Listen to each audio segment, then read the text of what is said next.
du Seigneur soit avec chacun d'entre vous ce soir. Et en effet, c'est avec plaisir que je me retrouve au milieu de vous et c'est avec plaisir aussi que j'ai répondu à l'invitation de notre frère Pascal. Et effectivement, pour essayer de réfléchir ensemble sur ce thème qui nous a été proposé et qui concerne cette permanence de l'antisémitisme dans toute l'histoire d'Israël. C'est un phénomène unique au monde.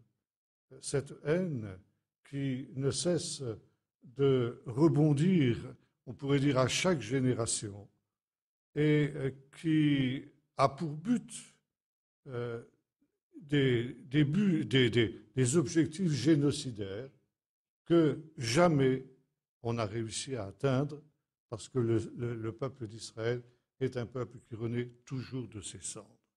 Et là, nous sommes en face, comme le disait l'apôtre Paul, nous sommes véritablement en face d'un mystère. Je voudrais, pour introduire cette réflexion, lire un texte dans le livre du Deutéronome, au chapitre 25 et au verset 17. C'est un texte qui nous parle d'un épisode qui nous est rapporté dans le livre de l'Exode, et qui nous dit ceci: « Souviens-toi de ce que te fit Amalek pendant la route lors de votre sortie d'Égypte. Comment il te rencontra pendant la route et coupa ton arrière-garde, tous ceux qui se traînaient les derniers, pendant que tu étais là et fatigué, et cela parce qu'ils ne craignaient pas Dieu. Lorsque l'Éternel ton Dieu, en te délivrant de tous tes ennemis qui t'entourent, t'accordera du repos dans le pays que l'Éternel ton Dieu te donne en héritage pour en prendre possession, tu effaceras la mémoire d'Amalek de dessous les cieux, ne l'oublie pas. » Ici, nous avons une réponse à cette question que nous nous sommes posée. Quelle est la raison d'être de cette haine persistante et sans cesse renaissante à l'égard du peuple d'Israël? Et là, il nous est parlé de ce peuple, Amalek, qui était un peuple relativement insignifiant, qui vivait en nomade dans les déserts, notamment du Sinaï, où se trouvait également le peuple d'Israël, et qui, comme le dit ici ce texte, a profité de cette longue marche que les Israélites avaient réalisée depuis la sortie d'Égypte pour l'attaquer par surprise, ses éléments les plus faibles, ceux qui étaient à la traîne, etc. Et il y a eu un combat qui a été un véritable combat surnaturel. Il nous est dit que pendant que Josué combattait l'ennemi dans la vallée, Moïse se tenait sur la montagne et levait les mains vers Dieu. Et chaque fois que les mains de Moïse étaient fatiguées et qu'il baissait les bras, Amalek prenait le dessus. Quand au contraire, il levait les bras, eh bien Israël était le plus fort. Et il nous est dit ceci: parce que la main d'Amalek a été levée sur l'Éternel, il y aura guerre avec Amalek de génération en génération. Et par conséquent, ici, les sages d'Israël nous disent une chose. Amalek, ce n'est pas simplement le peuple qui a aujourd'hui disparu depuis très longtemps de la scène de l'histoire. Mais Amalek, c'est un esprit diabolique, un esprit satanique qui animait ce peuple et qui se réincarne en quelque sorte à chaque génération. Il prend des formes nouvelles à chaque génération. Et lorsque Israël pense être débarrassé de cet Amalek, de cet ennemi, il va ressurgir à un endroit où on ne s'y attendrait absolument pas. Et ceci, nous est-il dit, de génération en génération. Et ce n'est qu'au temps de la fin que le souvenir d'Amalek sera perdu. Mais, disent les sages, à chaque génération, Israël doit être attentif pour voir de quel côté va surgir le nouvel Amalek qui va marquer le temps particulier qu'il vit. Et je pense que ce texte nous place effectivement devant la raison d'être de ce phénomène que nous avons évoqué, cette haine persistante et toujours renaissante à l'égard du peuple d'Israël. Pourquoi celui que l'on appelle l'ange Samaël dans la tradition juive, qui est considéré comme l'ange d'Amalek, Samaël, c'est en quelque sorte un des noms de l'adversaire, de Satan. Pourquoi s'en prend-il avec cet acharnement à Israël et à sa descendance? Alors là, il nous faut remonter pratiquement au premier chapitre du livre de la Genèse, où il nous est dit que Dieu, au commencement, crée le ciel et la terre, et il dit qu'il y ait de la lumière. Et le texte de la Genèse nous dit « Dieu vit que la lumière était bonne ». Et ça, c'est quelque chose de très important. Parce que dire que la lumière est bonne, c'est dire que les ténèbres ne le sont pas. Les ténèbres sont mauvais. Et à plusieurs reprises, 6 fois très exactement dans le récit de la Genèse, Dieu dira que ce qu'il a créé est bon. Ça veut dire, Dieu donne un jugement de valeur sur les œuvres de ses mains. Un Dieu qui donne un jugement de valeur sur les œuvres de ses mains, qui fait la différence entre le bien et le mal, est un Dieu moral. Et ça, c'est quelque chose d'unique dans la Bible, plutôt dans l'histoire des peuples. Les dieux des peuples, de toutes les nations, quelles qu'elles soient, les idoles, étaient tout ce qu'on voudra, sauf des êtres moraux. Les dieux, par exemple, des Grecs et des Romains, étaient des êtres qui étaient en proie aux mêmes passions que le sont les hommes. Ils étaient colériques, ils étaient bagarreurs, ils étaient adultères, ils étaient envieux, jaloux les uns des autres, etc. Bref, ils avaient exactement les mêmes passions que ceux des hommes. Ça n'était pas des êtres moraux. Seul le Dieu de la Bible est un Dieu moral. Et Dieu crée des êtres qui sont aussi des êtres moraux, c'est-à-dire les hommes que nous sommes. Et l'homme qui est capable de faire la différence entre le bien et le mal est aussi appelé. Dieu lui adresse la vocation d'être à son tour un être moral. Mais dans la mesure où l'homme, en mangeant le fruit de la connaissance du bien et du mal, s'approprie en quelque sorte le droit de faire la différence entre le bien et le mal, la frontière entre ces deux réalités s'estompe pour lui. Alors Dieu prend un peuple, le peuple d'Israël. Israël, c'est intéressant, dans le mot Israël, il y a le nom de Dieu, El. Israël, ça veut dire littéralement Yachar El, le juste de Dieu. Et déjà, comme on le dit, ce peuple d'Israël est un peuple théophore. Ça veut dire qui porte le nom de Dieu, qui est celui qui révèle Dieu au monde. Et ce Dieu, qui est le Dieu de tous les hommes, qui est un Dieu par conséquent universel, se révèle uniquement par l'intermédiaire du peuple d'Israël. En sorte que ce Dieu universel est le Dieu d'Abraham, d'Isaac et de Jacob, Israël. Celui qui veut s'approcher de Dieu ne peut le faire qu'au travers de la révélation qui a été donnée à Israël.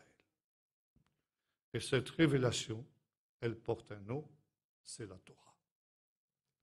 Et la Torah, au centre de la Torah, il y a cette loi universelle que Dieu a donnée à tous les êtres humains, les 10 paroles, le décalogue et ses commandements.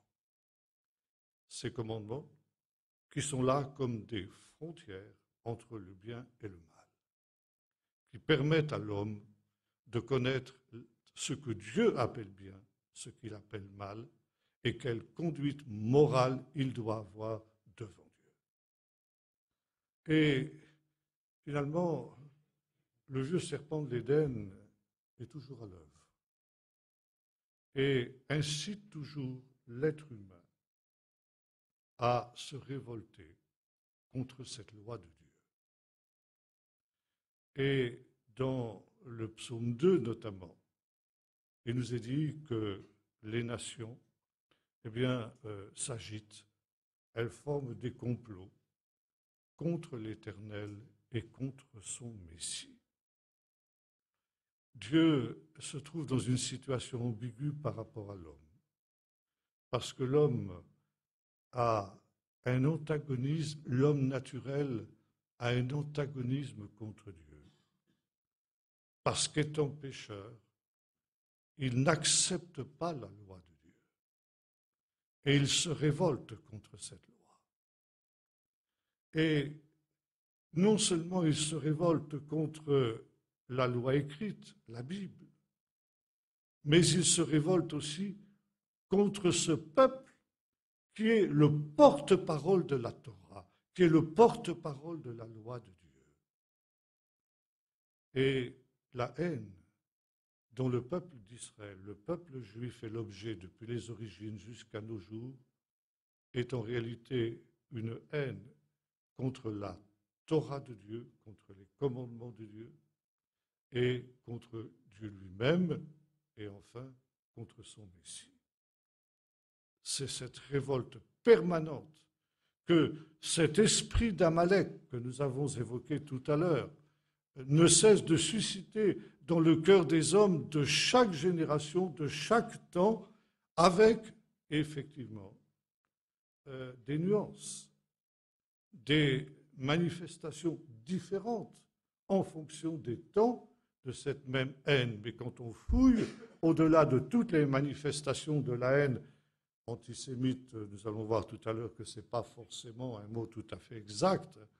Je préférerais parler personnellement de judéophobie, parce qu'antisémitisme, ça concerne une période de l'histoire très précise.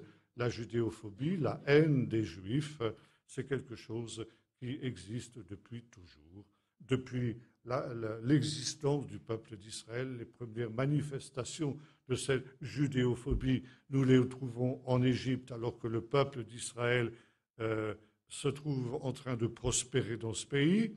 Le pharaon en a peur, il est réduit en esclavage, et la première tentative de génocide a lieu là-bas dans ce pays, lorsque tous les garçons qui naissent sont systématiquement mis à mort. Nous retrouvons cette même haine, cette même volonté génocidaire par un descendant d'Amalek, beaucoup plus tard, à l'époque d'Esther par exemple. Là aussi, nous retrouvons ce vieil esprit d'Amalek dont il est question ici dans notre texte. Mais je voudrais prendre un petit peu ici l'histoire de cette judéophobie, notamment à partir du moment où le peuple d'Israël est revenu dans son pays à ce qu'on appelle l'époque du Deuxième Temple. Là, je ferai référence aux recherches d'un historien français qui s'appelle Pierre-André Taguieff, qui a beaucoup travaillé sur cette question de la judéophobie. Et il a fait une constatation qui rejoint exactement ce que notre texte du Deutéronome nous dit, bien que lui-même, au moins autant que je sache, ne soit pas véritablement un chrétien. Néanmoins, il a constaté que ce virus de la judéophobie est comme un virus mutant. Et ça veut dire qu'il prend la couleur dominante à chaque génération de l'idéologie du moment, l'idéologie dominante d'une génération, d'une période de temps, et ce qui va justifier justement cette judéophobie. La première étape de cette judéophobie, elle concerne l'Antiquité. L'Antiquité gréco-romaine en particulier. Déjà, les Grecs, les philosophes grecs, quand ils ont découvert le peuple d'Israël, ce peuple qui avait cette Torah, qui avait ce Dieu unique, qui finalement donnait naissance à une culture qui était totalement contraire et différente à la culture grecque, qui était considérée comme le summum de toutes les cultures, eh bien, on commençait à diffamer le peuple d'Israël. Le peuple d'Israël était considéré comme un peuple athée, parce qu'il n'avait pas de statut, il n'avait pas de représentation de ses dieux. Le temple était un temple vide d'image et de représentation. Et ensuite, on est allé plus loin. On a prétendu que le peuple d'Israël adorait une tête d'âne. Pourquoi? Je ne sais pas trop.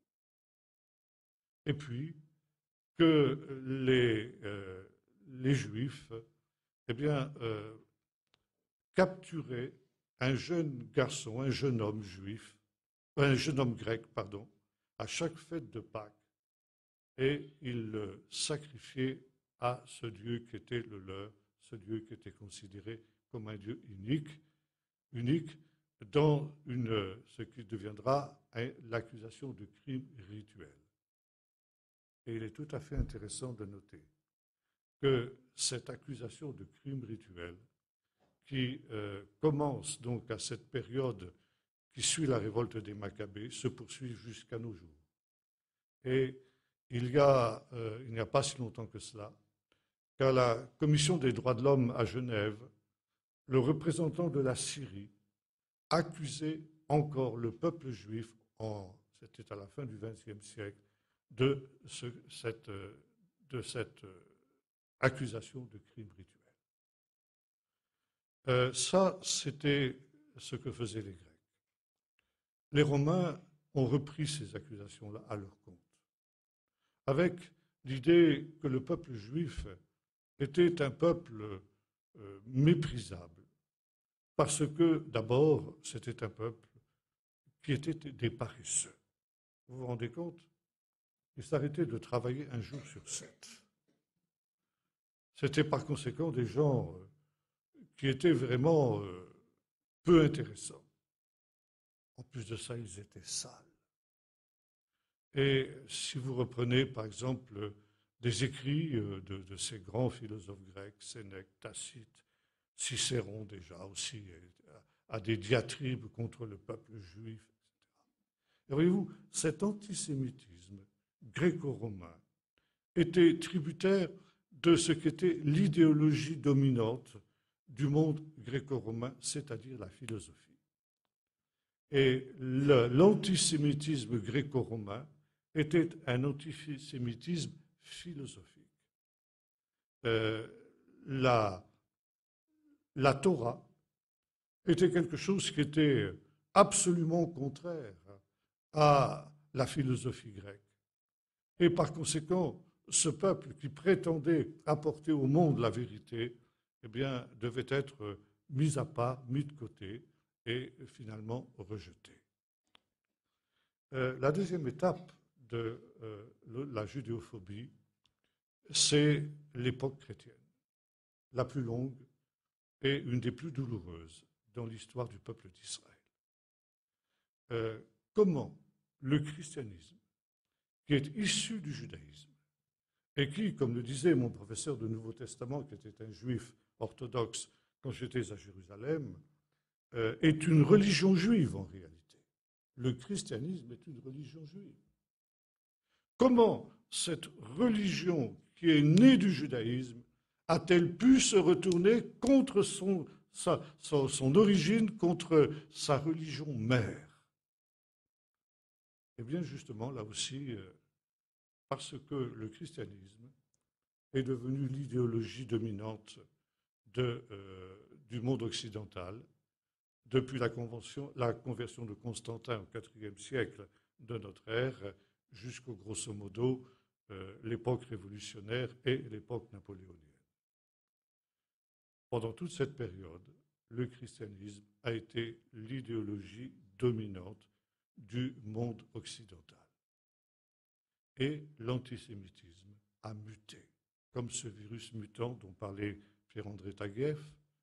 Et après avoir eu cette couleur de l'antisémitisme philosophique qui avait marqué la philosophie grecque, l'époque antique, il a pris maintenant une coloration chrétienne. Comment en est-on arrivé là? Eh bien, tout simplement, parce qu'au début du IIe siècle, après la chute de Jérusalem en 70, les chrétiens ont considéré que cette chute de Jérusalem, les chrétiens, c'est-à-dire essentiellement les chrétiens non juifs, étaient devenus majoritaires au sein du christianisme, ont considéré que la prise de Jérusalem par les Romains en 70 était un jugement de Dieu sur le peuple juif, accusé d'avoir crucifié Jésus et d'être responsable de sa mort. Comment a-t-on pu faire une accusation pareille alors que les textes évangéliques ne nous permettent absolument pas d'arriver à une telle conclusion? Eh bien, tout simplement parce que, après la disparition des apôtres, à la fin du 1er siècle, ceux qui sont devenus les leaders du christianisme étaient des non-juifs, et essentiellement d'anciens philosophes grecs. Et en tant que philosophes grecs, ils étaient nourris de ces stéréotypes et de ces clichés antisémites que nous avons évoqués et qui avaient été charriés par justement l'Antiquité gréco-romaine. Et les philosophes chrétiens, eh bien, se sont trouvés devant un dilemme. C'est que, de leur temps, le christianisme n'était pas reconnu par les autorités romaines comme ce que l'on appelait une religio licita, c'est-à-dire une religion licite. Mais finalement, était associé dans l'esprit des Romains au judaïsme. Et puisque le judaïsme était méprisé, le christianisme l'était aussi, d'autant que le christianisme se répandait essentiellement chez les esclaves, les petites gens, les illettrés. Et ces philosophes grecs, fiers de leur savoir et de leur philosophie, méprisaient cette religion d'esclaves, comme le dit Cicéron, cette grossière superstition. Comment croire à des fables pareilles, cet homme qui meurt, qui ressuscite, etc. Il faut être vraiment demeuré pour pouvoir penser une chose pareille. Et les pères de l'Église, comme on va les appeler à cette période, anciens philosophes grecs, comme je l'ai dit tout à l'heure, nourris d'antisémitisme, vont essayer de réhabiliter le christianisme aux yeux de leurs pères, de leurs collègues philosophes. Et ils vont vouloir démontrer que loin d'être une grossière superstition, une religion des petites gens, des esclaves, le christianisme est cohérent avec ce que l'Antiquité gréco-romaine a fourni de mieux, c'est-à-dire la philosophie de Platon et d'Aristote. Et pour ce faire, ils vont couper le christianisme naissant de ses racines juives pour le greffer sur la philosophie grecque. Et à partir des pères de l'Église, la préparation évangélica, la préparation de l'Évangile, ne sera plus le judaïsme, ne sera plus non plus ce que l'on commence à appeler à cette période-là l'Ancien Testament, que jamais ni Jésus ni les apôtres ont désigné sous ce vocable. Ancien Testament, ça veut dire quelque chose de caduc, ça veut dire de quelque chose de dépassé, quelque chose qui n'a plus droit de citer aujourd'hui. Et à la place justement de cet Ancien Testament dépassé, c'est la philosophie grecque qui est devenue la préparation évangélica. Et les pères de l'Église ont voulu démontrer que le christianisme, l'Évangile, n'était finalement que la prolongation de la philosophie de Platon et d'Aristote. Et aujourd'hui encore, dans la plupart des séminaires, qu'ils soient catholiques, protestants ou autres, on enseigne que, effectivement, on commence par étudier la philosophie avant d'étudier la théologie, parce que, eh bien, on considère que la théologie est la fille de la philosophie. Et ce faisant, il y a eu cette délégitimisation du peuple d'Israël. Et je reviens à ce que nous disions tout à l'heure, ce qui a été au centre de la haine du christianisme contre le judaïsme, c'est aussi la haine de la Torah. Et je ferai allusion ici à un des pères d'Église qui s'appelle Justin Martyr, homme au demeurant respectable, pour lequel j'ai beaucoup de respect parce qu'il est mort martyr à Rome dans les arènes pour le nom de Jésus, donc c'est pas rien. Mais sur le plan théologique, je suis en désaccord avec lui. Justin Martyr nous a laissé un écrit qui est celui d'une disputation, c'est-à-dire d'une controverse au sujet du judaïsme et du christianisme avec un juif qu'il nomme Tryphon. Qui était ce Tryphon? On en discute encore. Est-ce que c'était un juif réel ou bien est-ce que c'est une fiction? Bon, peu importe. Et il déclare à ce Tryphon, en ce qui concerne vos écritures, ou plus exactement nos écritures, parce que finalement, ces écritures, Dieu ne vous les a données qu'à une seule fin, c'est de nous les communiquer. Mais ces écritures, il faut les expurger de tout ce qui est justement légaliste. Et il y a dans le christianisme ancien et dans le christianisme actuel ce rejet de la Torah que nous avons vu tout à l'heure. Priver le peuple d'Israël de sa Torah. Enlever la Torah du peuple d'Israël, eh bien, c'est détruire le peuple d'Israël. Car le peuple d'Israël n'existe qu'à cause de la Torah pour être le témoin de la Torah à toutes les nations.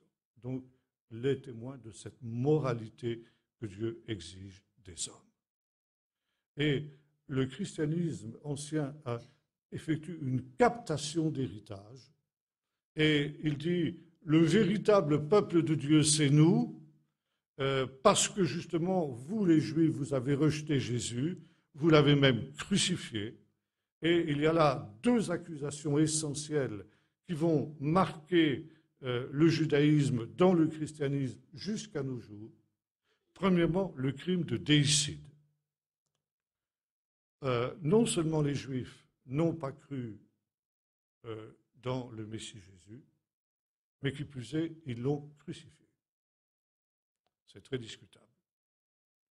Et si j'avais le temps de vous faire une étude suivie des récits de la Passion dans les Évangiles, nous verrions que ce n'est pas le peuple d'Israël qui a crucifié Jésus, que c'est Rome, c'est les Romains, parce que se dire le Messie n'était pas un crime pour les Juifs, c'était un crime par contre pour les Romains. Et les Romains ont mis Jésus à mort après que Jésus leur ait été livré par une petite coterie de Juifs, une petite oligarchie qui était proche des Romains, qui étaient ce que l'on pourrait appeler des collaborateurs des Romains, comme il y a eu pendant la Deuxième Guerre mondiale, des collaborateurs des Allemands, mais que le peuple juif, au contraire, lui, est resté hostile à cette mise à mort de Jésus. Comme le dira Caïphe lui-même, si nous le laissons faire, tous croiront en lui. Et cette même petite coterie déclare ceci, que Jésus ne soit pas mis à mort pendant la fête de Pâques, pour qu'il n'y ait pas d'émeute parmi le peuple. Qu'est-ce que ça veut dire? Que cette petite oligarchie de grands prêtres et de quelques pharisiens dévoyés craignait que si l'on mettait ostensiblement la main sur Jésus, eh bien, le peuple ne se révolte pour arracher Jésus à leurs griffes. Voilà la vérité historique. Ça, je n'ai pas le temps de vous le développer parce que ce n'est pas notre sujet.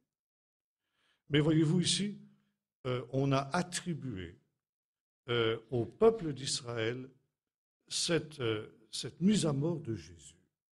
Or, selon la théologie chrétienne, Jésus n'est pas seulement un homme, mais il est aussi fils de Dieu. Par conséquent, en mettant Jésus à mort, le peuple juif a tué Dieu. Peut-il y avoir crime plus abominable que celui-là? Tuer Dieu, est-ce qu'on peut faire pire? Non. Par conséquent, dans la conscience chrétienne, le peuple juif devient le peuple diabolique par excellence. Et on va tirer des textes de son contexte et faire dire, par exemple, vous avez pour père le diable, chose que Jésus dit finalement de tout homme qui se détourne de la parole de Dieu, pas simplement les Juifs. Mais ce faisant, le peuple juif devient un peuple diabolique. Et au Moyen-Âge, c'est quelque chose qui aura une grande importance. On prend un autre texte aussi dans le livre de l'Apocalypse où il est question de ceux qui se disent juifs et qui ne le sont pas et qui sont une synagogue de Satan.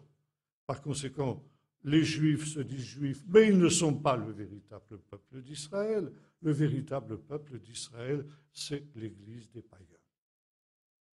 Et le peuple juif n'est rien d'autre qu'une synagogue de Satan. Vous avez ici à Strasbourg, vous connaissez dans la cathédrale, sur le côté de la cathédrale, il y a ces deux statues de Ecclesia et Synagoga, deux jeunes femmes qui se font face. Ecclesia couronnée, l'Église couronnée, tenant la croix dans la main et un sceptre dans l'autre, manifestant sa souveraineté et son règne, qui fait face à Synagoga, le peuple juif qui a les yeux bandés. Et si vous regardez bien la statue, Synagoga tient dans sa main une lance. Cette lance, c'est la lance avec laquelle le cœur de Jésus a été percé. Or, la Bible est claire. Qui a percé le cœur de Jésus? Un soldat romain. Voyez-vous ici, il y a cette haine du peuple juif qui va s'installer dans le christianisme parce que justement, on ne veut plus de la loi de Dieu.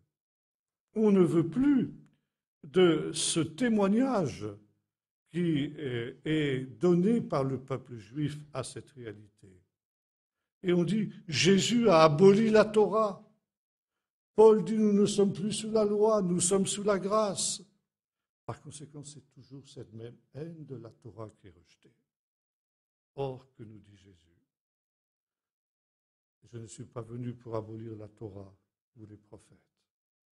Je suis venu non pour abolir, mais pour accomplir. Et aussi longtemps que le ciel et la terre subsisteront, il ne disparaîtra pas de la Torah un seul iota et un seul trait de lettre. Et comme le disait mon professeur du Nouveau Testament à Jérusalem, dans toute la littérature rabbinique, aucun sage d'Israël n'a fait en faveur de la Torah une déclaration aussi éclatante que fait Jésus dans ce texte que nous avons cité. Alors d'aucuns diront, mais bon, admettons que Jésus ait été un bon juif qui a respecté la Torah. Je crois qu'aujourd'hui, c'est parmi les exégètes une constatation qui s'impose. Mais Paul qui a substitué à la Torah la foi. Et nous, issus de la Réforme, pour nous c'est important. Ce n'est pas par la loi que l'on est justifié, mais par la foi. Or, que nous dit Paul, justement, dans l'Épître aux Romains, là où il va exposer justement ce qui est le salut par la foi. Il voit tout de suite disons, l'incompréhension que l'on pourrait avoir par rapport à ce qu'il va exposer. Et il pose la question, si nous affirmons que l'homme est justifié par la foi et non pas par les œuvres de la loi, est-ce qu'en agissant de cette manière, nous annulons la Torah? Beaucoup de théologiens et de chrétiens modernes répondraient oui, par la foi, nous annulons la Torah. Or, que répond Paul? Alors, si on retraduisait ce texte en hébreu, bien qu'il ait été écrit directement en grec, mais Paul écrit en grec, mais il pense en hébreu. Et si on retraduisait ce que Paul nous dit quand il pose la question, est-ce que nous anéantissons la Torah par la foi? Il aurait répondu, Chaz v'chalil. Vous avez compris? Hors de question. C'est impossible. Ça ne me vient même pas à l'esprit que l'on puisse annuler la Torah. Non. Au contraire, nous confirmons la Torah. Et Jésus dit exactement la même chose. Je ne suis pas venu pour abolir. En hébreu, ça se dirait levatel. Je suis venu pour confirmer, pour établir. En hébreu, ça se dit lekayem.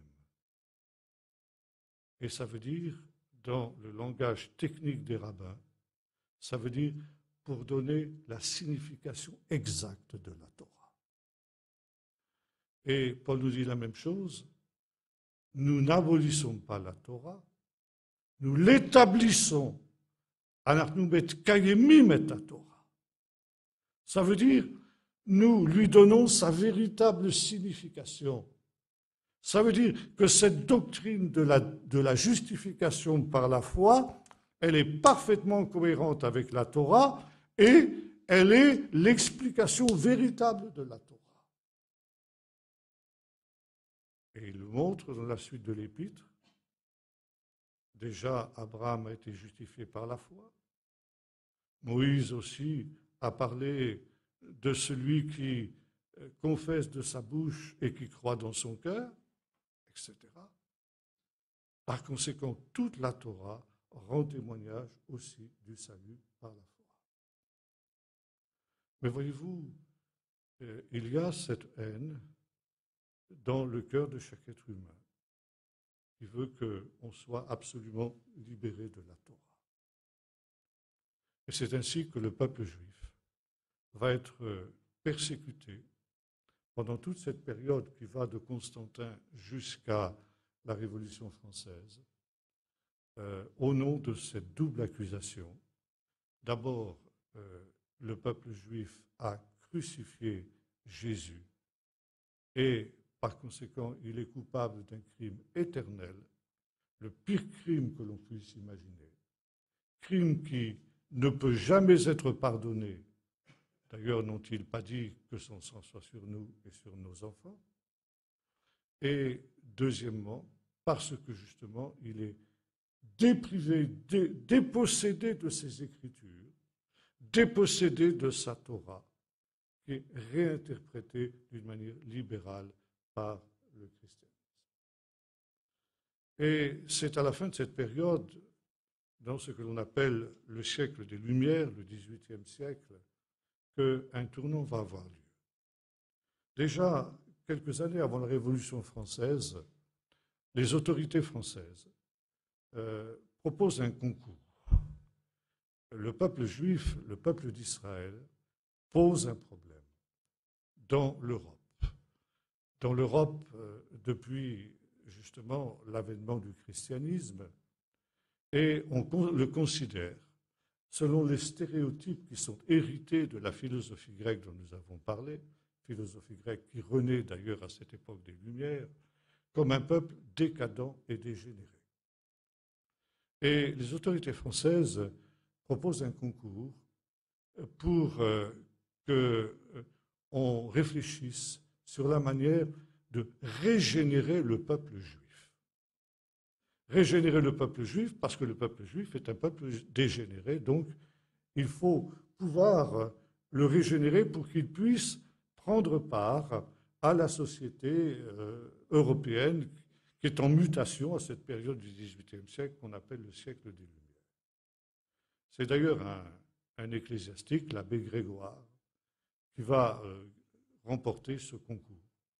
Et finalement, la thèse de l'abbé Grégoire est celle qui va être adoptée quelques années plus tard par la Révolution française qui, en 1792, donc, qui va dire que le peuple juif va recevoir l'égalité des droits dans la société moderne. C'est Clermont-Tonnerre qui va être le rapporteur de cette loi et qui conclura son discours de la manière suivante. À partir de maintenant, il n'y a plus de juifs en France, il n'y a plus que des citoyens français de confession israélite.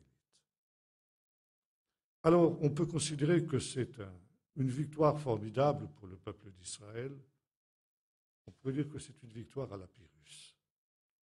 Car pour obtenir cette égalité des droits dans la société française, puis dans la société européenne, lorsque ces idées vont être répandues dans toute l'Europe au moment des campagnes de Napoléon Bonaparte, le peuple d'Israël, on lui demande de payer un prix exorbitant. Ce prix, c'est de renoncer à être un peuple, pour devenir, au sein de l'Europe, de la société européenne, une religion comme les autres, une religion parmi les autres. Et renoncer à être un peuple, ça veut dire renoncer à cet espoir de revenir un jour dans son pays, cet espoir de redevenir une nation. C'est-à-dire qu'on exige de ce peuple qu'il s'assimile au sein des nations qui vont maintenant l'accepter.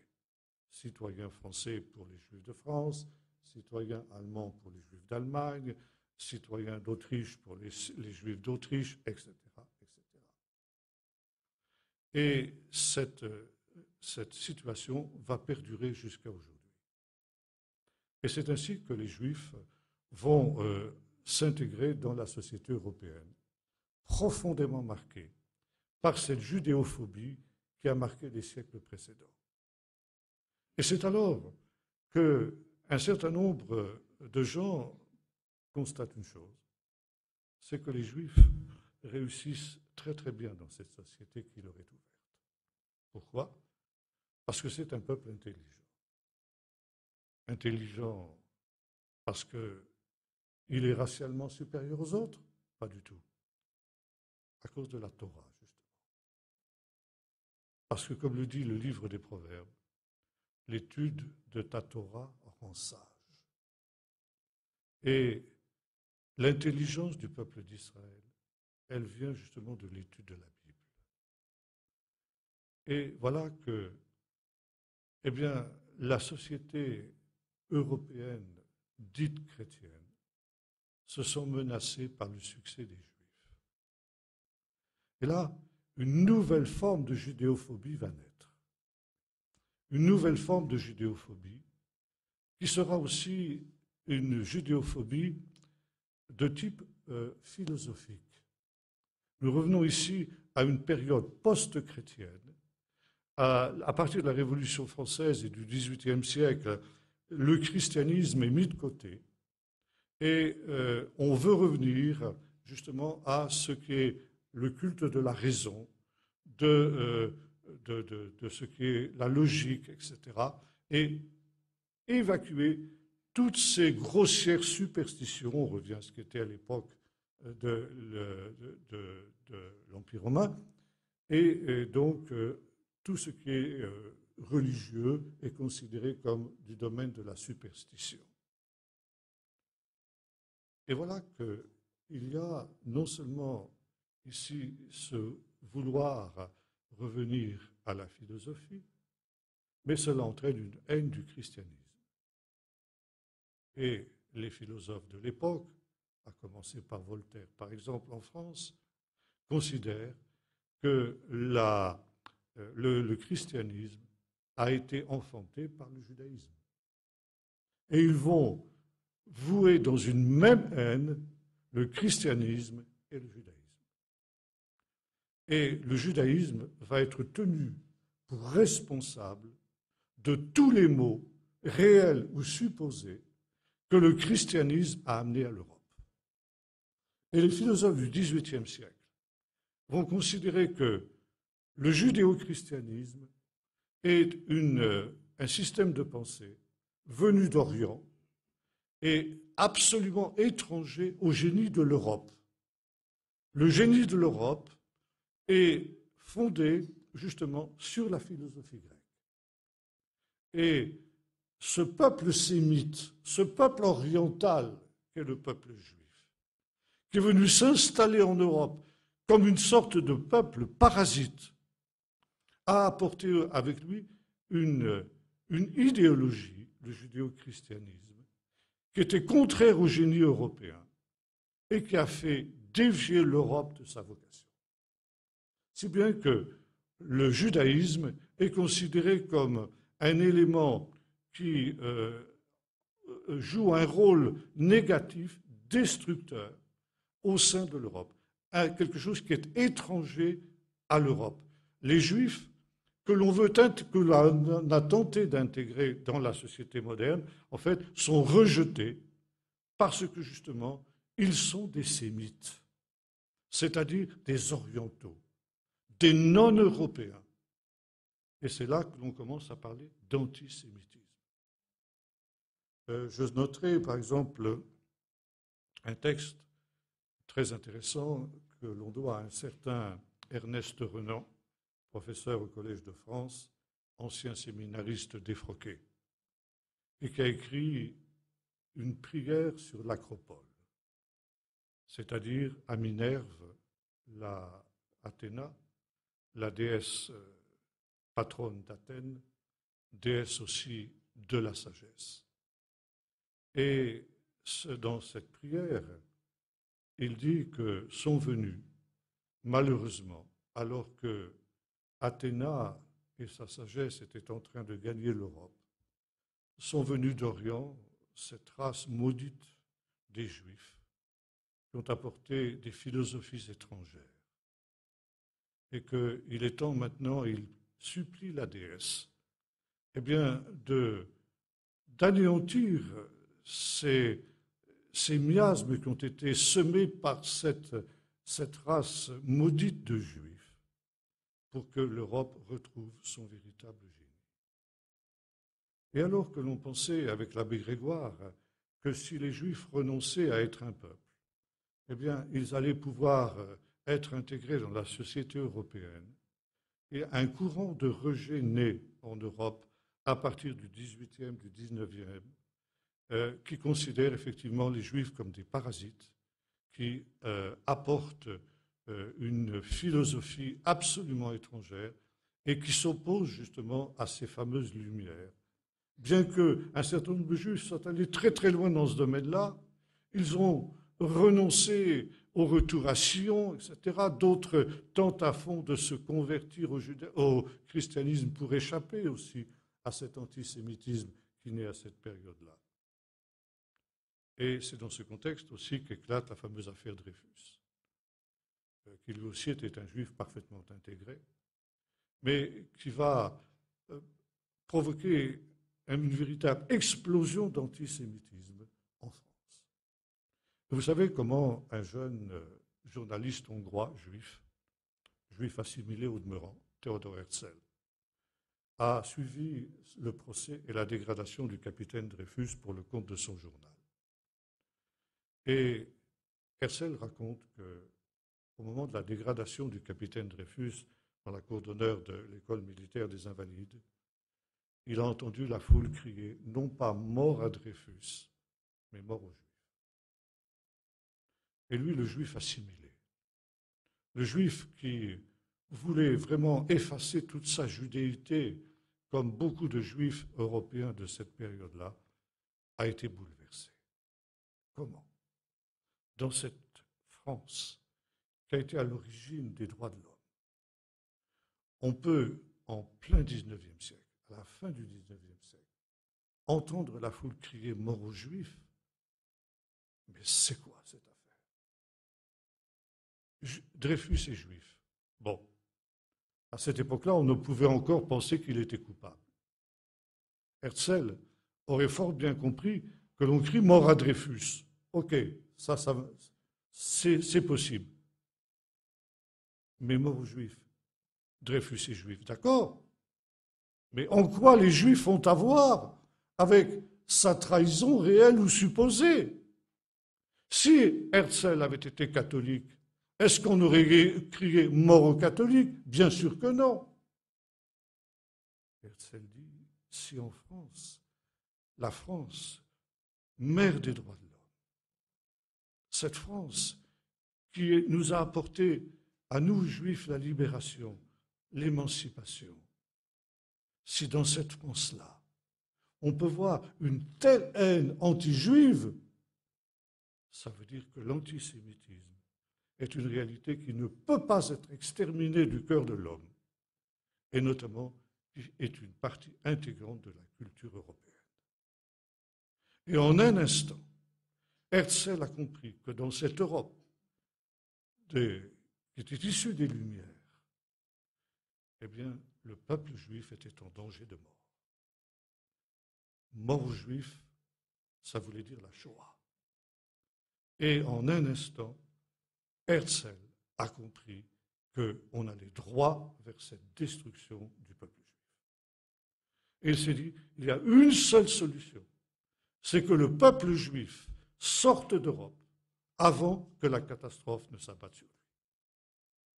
Et c'est comme ça qu'il a lancé le sionisme, c'est-à-dire cette volonté d'un retour en Israël.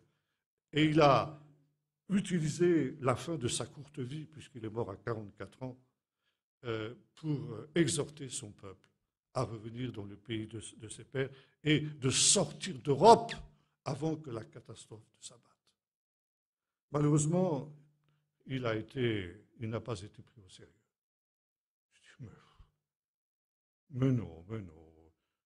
L'antisémitisme, bien sûr, Dreyfus et tout ça, mais ça n'ira pas beaucoup plus loin. C'est un mauvais moment à passer, ça va se tasser, etc. Et malheureusement, les choses ne se sont pas tassées. Les Juifs sont restés ces parasites dont nous parlions. Et les Lumières ont conduit directement à Hitler. Hitler n'est pas né de génération spontanée, mais il était le résultat de tout ce courant qui voulait redonner à l'Europe les racines issues du paganisme, de la philosophie gréco-romaine. Et le nazisme était basé justement sur cette volonté de retour au génie de l'Europe, non seulement racial, mais également idéologique, philosophique, etc. Et comme on n'avait pas réussi à intégrer les Juifs n'avaient pas cessé d'être ce peuple qui continuait à rendre témoignage d'une Torah que l'on rejetait de plus en plus en Europe post-chrétienne, alors il n'y avait pour Hitler qu'une seule solution, la fameuse solution finale, éliminer physiquement les Juifs. Et l'on sait ce qu'il en fut. Évidemment, lorsque, après la guerre, on s'est rendu compte de l'étendue de la catastrophe que pendant la Deuxième Guerre mondiale, les démocraties n'avaient pas voulu voir. Et je me souviens, quand nous avons visité Auschwitz, il y a quelques années de cela, j'ai demandé au guide, mais on voyait les photos ici des camps, les photos aériennes prises par les bombardiers alliés. Je dis, mais pourquoi les bombardiers alliés n'ont-ils pas bombardé Auschwitz? Alors il a dit, parce qu'ils auraient tué des prisonniers. Je dis, oui, ils auraient tué des prisonniers, c'est sûr. Mais ils auraient aussi détruit les chambres à gaz. Et ça en aurait, pour quelques-uns qu'ils auraient sacrifiés, ça en aurait sauvé des milliers, voire des millions. Pourquoi n'ont-ils pas bombardé les voies de chemin de fer qui aboutissaient à Auschwitz? Et il n'a pas eu de réponse. Mais on sait aujourd'hui que, d'ailleurs, les nazis l'avaient bien compris. Il dit, les Alliés sont bien contents qu'on fasse le sale travail pour eux. Et voyez-vous, c'est toute l'Europe qui a à voir dans ce drame-là. Et évidemment, lorsque on a pris conscience de l'étendue de la catastrophe après la Deuxième Guerre mondiale, eh bien, l'Europe a été frappée d'un sentiment de culpabilité profond. Et ce sentiment de culpabilité a abouti à deux choses. Premièrement, à la création de l'État d'Israël en 1948. Et les peuples européens ont réalisé qu'ils avaient une dette vis-à-vis du peuple d'Israël. Que le peuple d'Israël méritait effectivement qu'on lui donne en compensation un petit bout de terrain, un tout petit Israël, un Israël pratiquement invivable, dans des frontières que le ministre des Affaires étrangères, M. Abaïvan, de la guerre des 6 jours, appelait les frontières d'Auschwitz. Comme ça permettait à l'Occident de soulager un peu sa conscience vis-à-vis du peuple d'Israël. Puis, il y a eu le procès d'Eichmann, qui a été aussi une découverte de toute cette horreur des camps de la mort, et qui a abouti au sein du monde chrétien, alors aussi à un élan de retour. Et ça a été le Concile Vatican II en particulier, avec Jean XXIII, qui est considéré par le peuple d'Israël comme un juste des nations, parce que pendant qu'il était nonce apostolique à Ankara durant la Deuxième Guerre mondiale, il a sauvé des milliers de Juifs.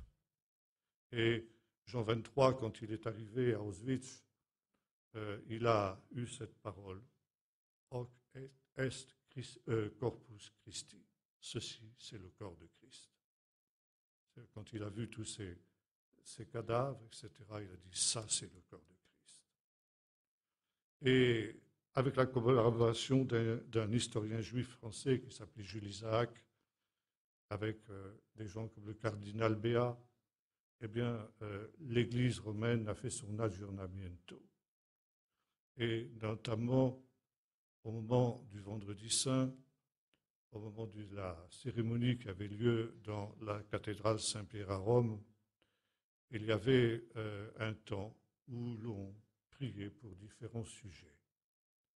Et à un moment, l'officiant disait depuis des générations, « Seigneur, nous te prions pour les Juifs perfides. » Et alors que pour les autres demandes, on faisait une génuflexion, quand on priait pour les Juifs perfides, on ne le faisait pas.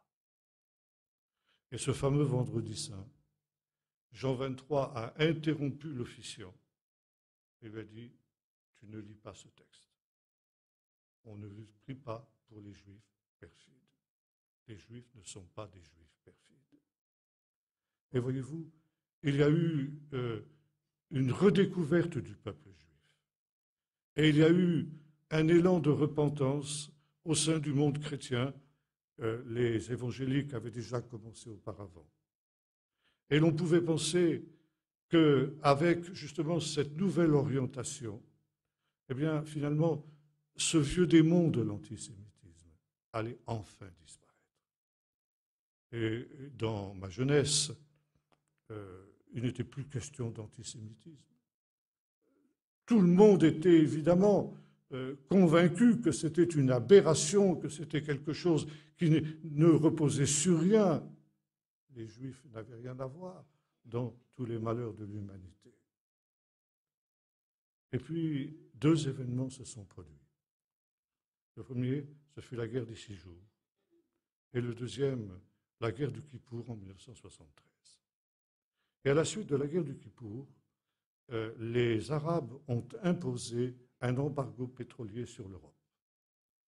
Et en échange de cet embargo pétrolier, eh bien, pour lever cet embargo pétrolier, ils ont exigé des Occidentaux qu'ils changent de politique vis-à-vis d'Israël.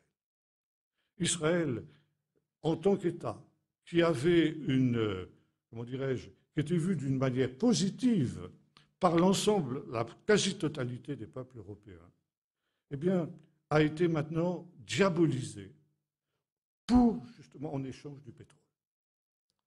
Et en 1975, par exemple, ont eu lieu des accords secrets à Venise entre l'Union européenne, de l'époque, conduite par M. Giscard d'Estaing, qui était le président de la France et de l'Union européenne à cette période, et la Ligue arabe, les représentants de la Ligue arabe, où, en échange du pétrole, eh bien, entre autres choses, les États européens acceptaient d'aligner leur politique étrangère vis-à-vis d'Israël sur celle de la Ligue arabe. Autrement dit, de prendre parti contre Israël.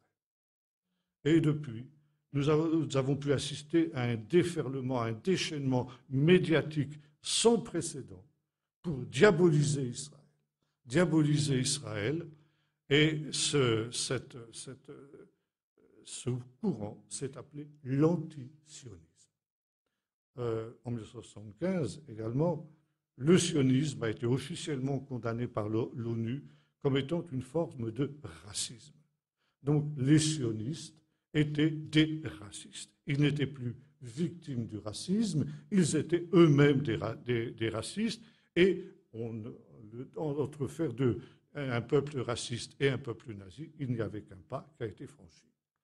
Les Juifs sont devenus des nazis qui font subir au malheureux peuple palestinien ce qu'eux-mêmes ont subi de la part des nazis d'Hitler, et par conséquent, les Juifs ne sont finalement pas meilleurs que leurs bourreaux.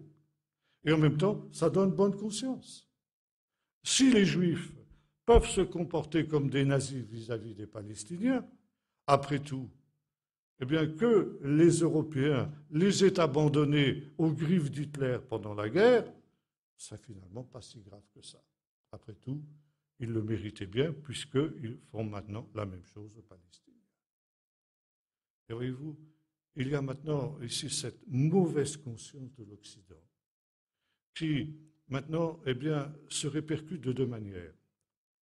D'une part, dans une condamnation de l'antisémitisme à caractère raciste, et finalement les manifestations qui ont eu lieu ces derniers temps en France obéissent aussi à cette logique-là, ne sont plus considérés comme antisémites que des gens d'extrême droite, etc. Et puis en même temps, eh bien, l'antisionisme.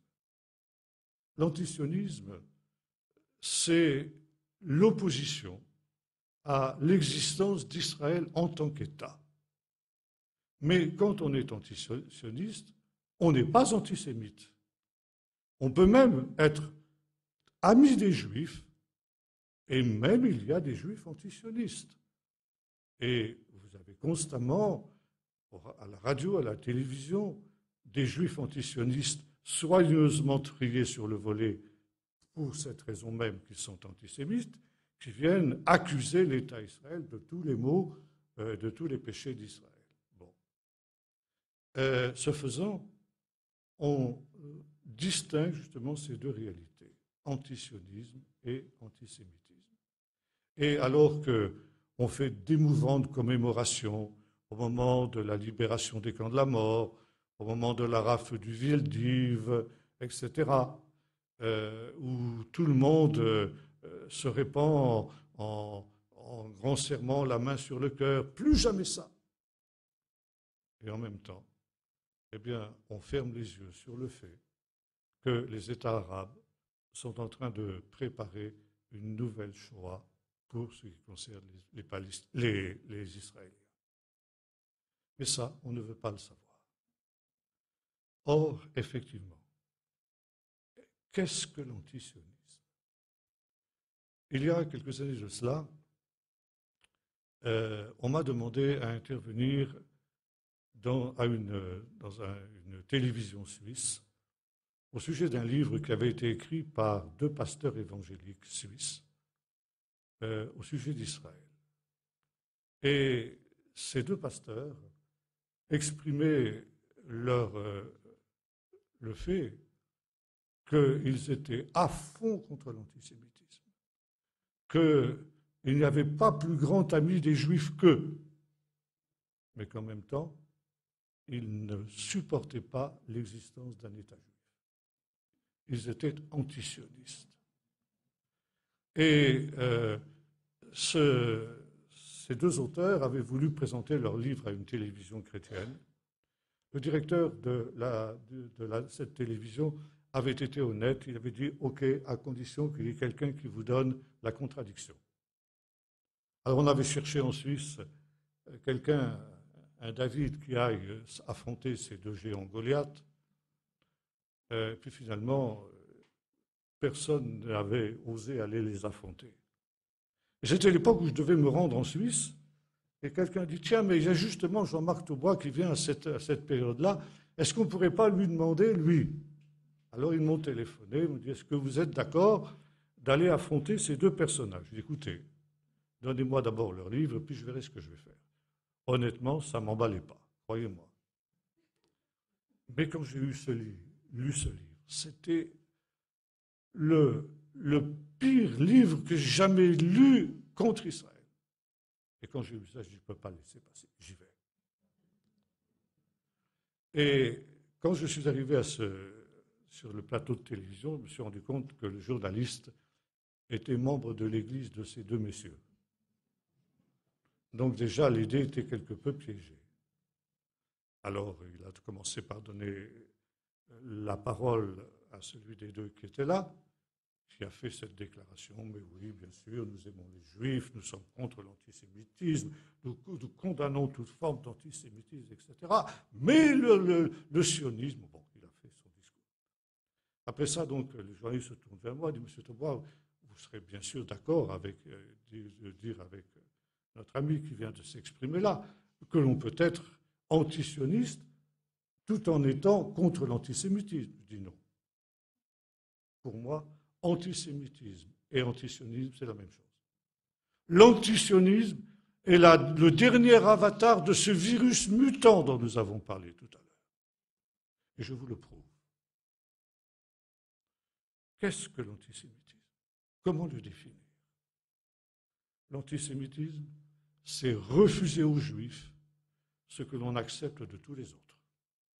Ou bien c'est exiger des Juifs un surcroît de vertu, un surcroît de probité que l'on attend d'aucun autre peuple.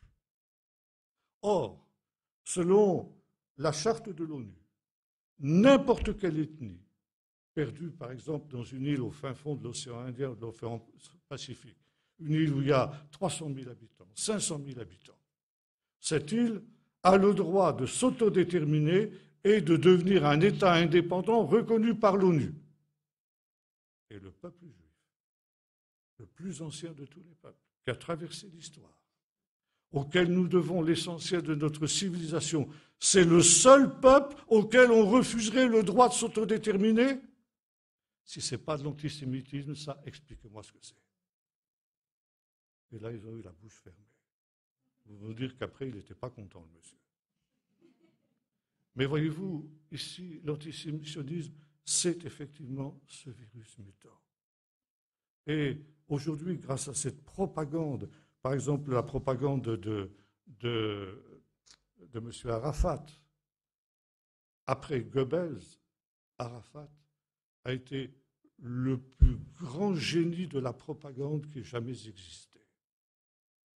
Et Arafat a réussi à diaboliser le peuple juif pour le monde entier.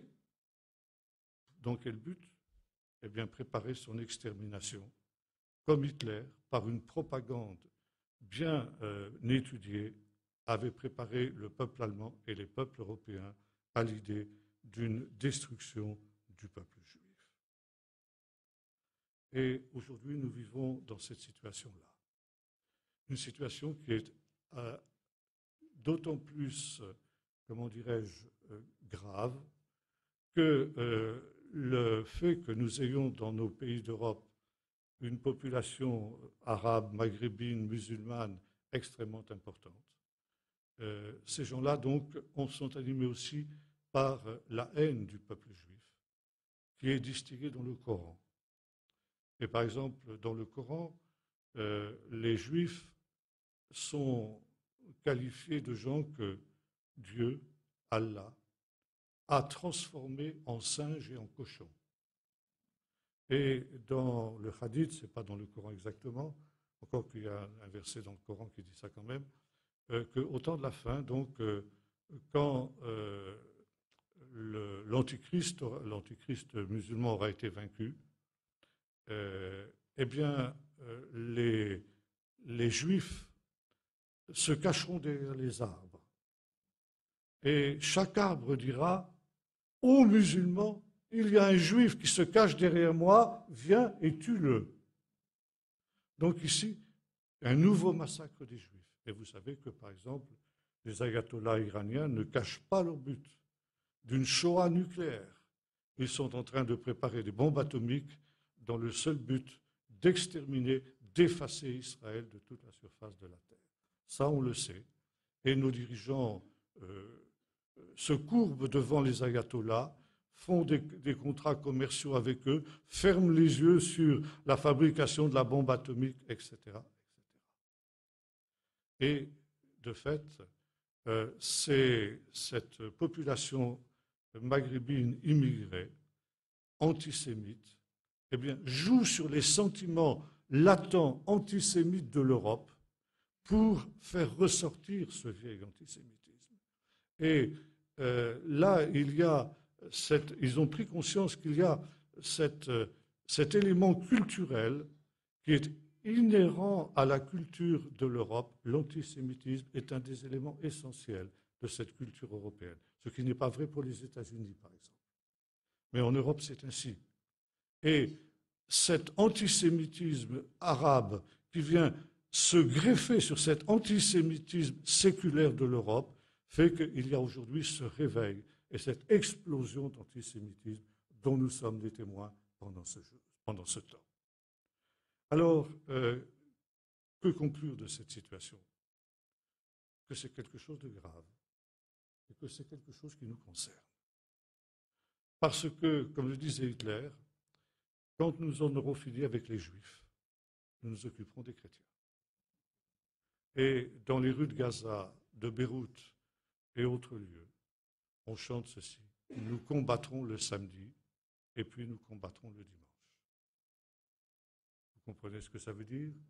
Nous combattrons le samedi les Juifs qui respectent le Shabbat et le dimanche les chrétiens et le dimanche les chrétiens.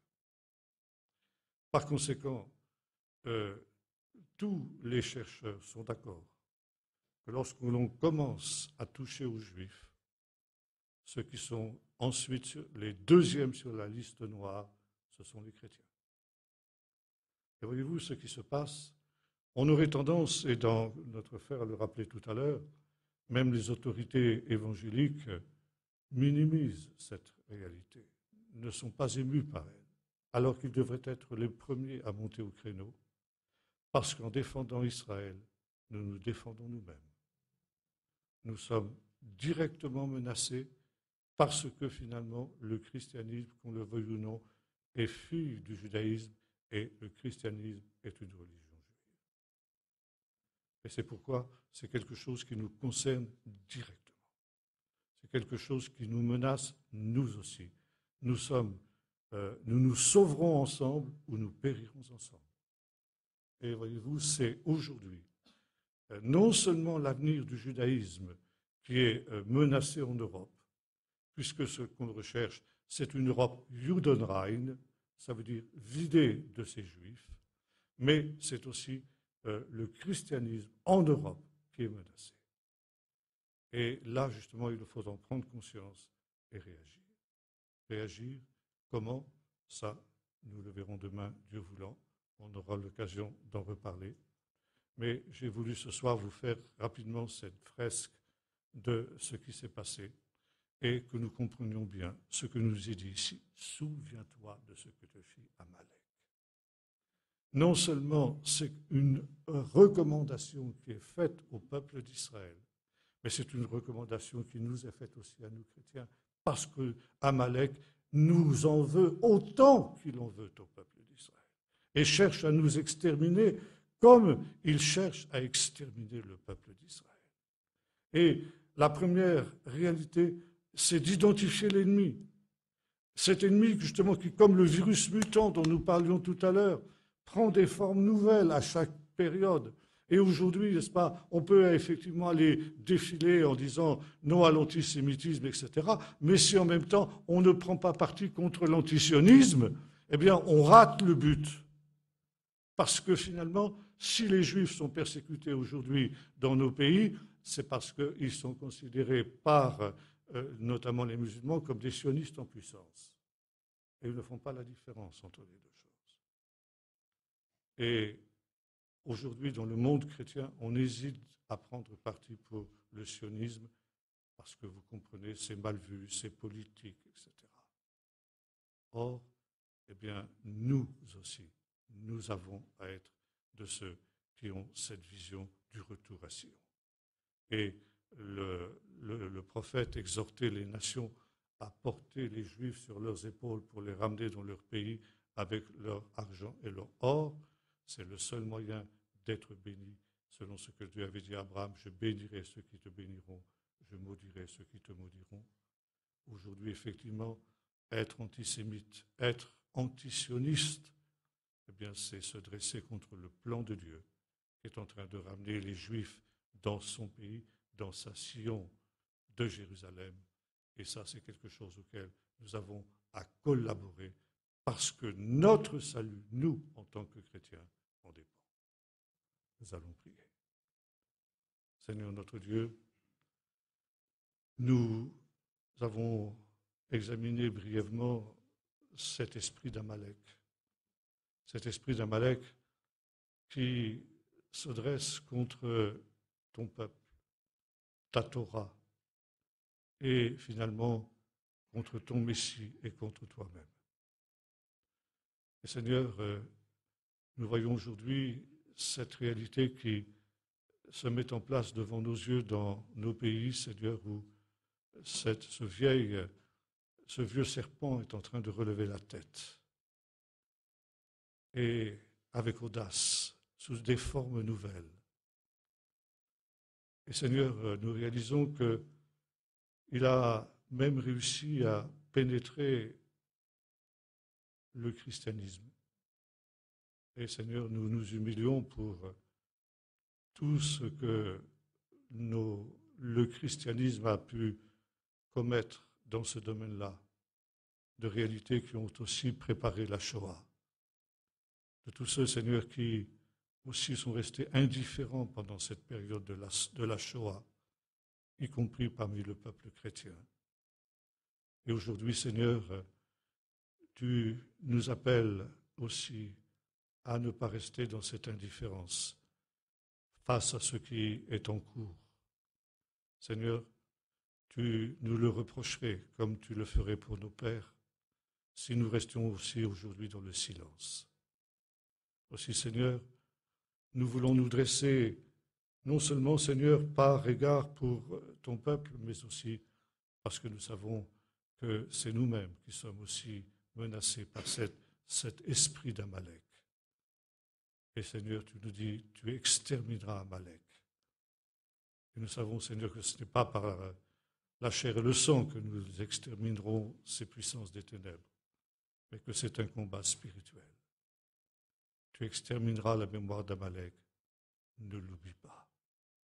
Alors réveille notre souvenir pour que nous puissions être de ceux qui, envers et contre tout, luttent contre les nouvelles formes d'Amalek qui se dressent aujourd'hui autour de nous, au nom de Jésus.